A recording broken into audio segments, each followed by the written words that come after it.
there's this interesting idea of high performance, and with it there are some questions that arise, and for the author Brendan Bouchard, the most interesting among them is what makes someone a high performer. Well, certainly there are factors like IQ and simply a difference in the computational power of the brain between individuals. But apart from those factors that are mostly out of our reach to influence, what other factors contribute to these differences in performance and productivity? Well, first we need to understand that a large portion of what position you're in and how effective you are is the product of how you operated so far in your life, and what you did so far is largely controlled by the patterns by which you willingly or most of the time unwillingly operate upon. These patterns or habits control most of your day, and if you do the arithmetic, you will agree that they largely control your life. I mean, it's obvious if you think about the past few weeks. I guarantee that you will find some of these patterns, whether you did them on purpose or you developed them accidentally. So if we put aside IQ, personality traits and other constants, the next logical place to study is the habits of these high performers. And the first idea or habit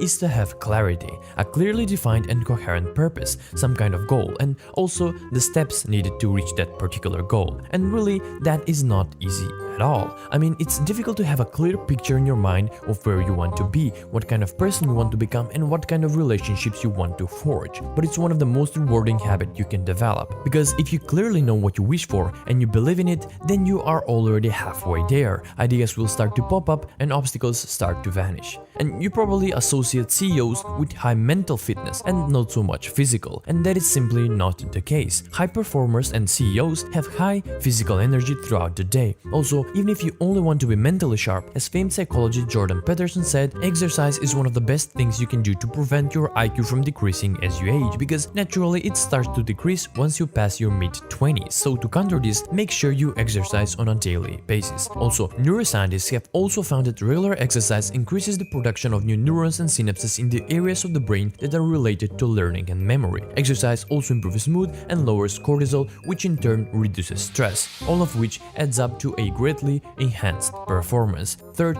you need to raise necessity to your work. It is simply not enough to just want to win or accomplish a goal. You need to attach something meaningful to your work. For example, if you want to learn artificial intelligence, instead of just learning it because it's interesting and stimulating to your own brain, you should also think about the different ways it could affect the world. Maybe it can be used to solve poverty, test ideas like the universal basic income, research new medications and cures, and so on. This way you are more likely to perform exceptionally in your field, because the world literally depends on you. Next, it's terrible to always feel busy and run down, yet still not getting enough done. This is a clear sign that there's an imbalance between the energy you're spending and the results you're getting. This brings us to the fourth habit of high performance, increasing productivity, which you can do by learning how to separate the important work from the unimportant. This way, you only spend energy on the tasks that really matter. A useful principle to use here is the Pareto principle, also known as the 80-20 rule, and it says that 80% of results come from only 20% of the work. So your job is to identify and focus on those 20% that will give you the biggest results. It's common for underperformers to pay a lot of attention to small tasks that make them feel productive in the short term but add up to a very little in the long run. And one of the main contenders here is email. This is because the simple act of answering email can give you a reassuring feeling of accomplishment and a little boost of dopamine, even though it is likely distracting you from the real important work. And fifth, high performers aren't afraid to take risks and are open about their ambitions. And this is one of the habits I still struggle with, that is being not so comfortable with taking risks. For high performers, risk-taking isn't unusual at all. Again,